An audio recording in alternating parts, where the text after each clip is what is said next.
दीना के पास एक छोटे से गांव में उमर नाम का एक नौजवान रहता था। न वो बहुत अमीर था, न बहुत गरीब। बस मेहनत से अपनी छोटी सी खेती चलाता था और अल्लाह पर भरोसा करता था। उसके माता पिता का देहांत हो चुका था और वो अकेला रहता था, लेकिन उसका दिल हमेशा अल्लाह के जिक्र से भरा रहता था। एक दिन कड़ी गर्मी थी। उमर खेत में काम करके वापस लौट रहा था कि रास्ते में उसे एक बूढ़ा मुसाफिर मिला। वो धूप में थका हारा बैठा था। उमर ने पास जाकर सलाम किया। बूढ़े ने मुस्कुराकर सलाम का जवाब दिया, लेकिन उसके चेहरे पर भूख और प्यास साफ दिख रही थी। उमर के पास खाने को सिर्फ एक खजूर थी, जो उसने सुबह से नहीं खाई थी। लेकिन उसके दिल में ख्याल आया, अगर मैं ये खजूर खा भी लूं तो मुझे क्या मिलेगा? लेकिन अगर मैं इसे दे दूं, शायद अल्लाह के यहां मेरे लिए भलाई लिख दी जाए। उसने खजूर बूढ़े को दे दी। बूढ़े ने कांपते हाथों से खजूर ली, खाई और उसकी आंखों में आंसू आ गए। उसने हाथ उठाकर दुआ दी, अल्लाह तुझे ऐसी जगह पहुंचाए जहां तेरी हर जरूरत पूरी हो जाए। उमर मुस्कुराया और आगे बढ़ गया। पहला वाकया, बारिश की रहमत।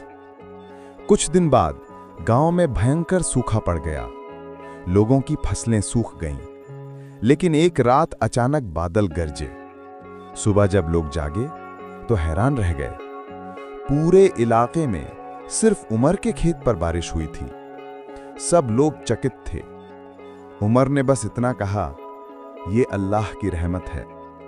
उसे मन ही मन बूढ़े मुसाफिर की दुआ याद आई। दूसरा वाकया, अमानत का इनाम।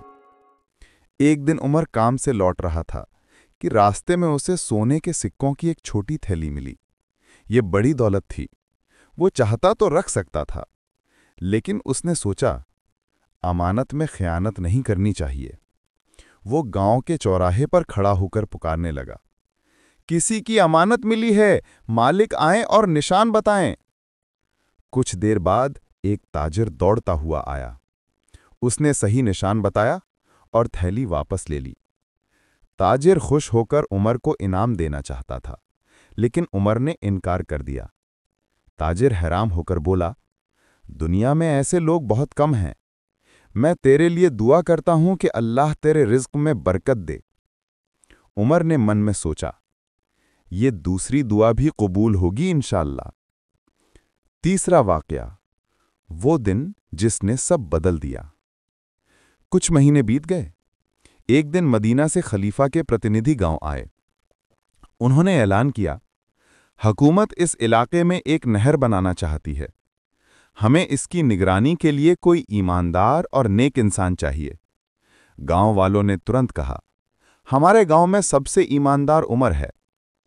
उमर हैरान रह गया। उसे बुलाया गया, उससे कुछ सवाल किए गए और फिर प्रतिनिधि ने कहा, हमने आपका चयन किया है।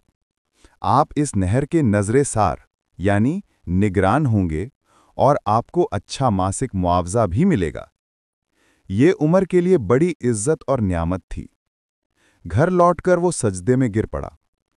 अचानक उसे वो दिन याद आया जब उसने एक बूढ़े को सिर्फ एक खजूर दी थी और उसने दुआ दी थी, अल्लाह तुझे ऐसी जगह पहुंचा दे जहां तेरी हर जरूरत पूरी हो जाए। उमर की आंखों से आंसू बहने लगे। कहानी का सबक। अंत में उमर ने गांव वालों से कहा, जब तुम भलाई करते हो तो वो कभी जाया नहीं जाती। अल्लाह उसे बढ़ाकर वापस लौटाता है। कभी किसी की भूख देखकर मुंह मत मोड़ो। कभी अमानत में खयानत मत करो।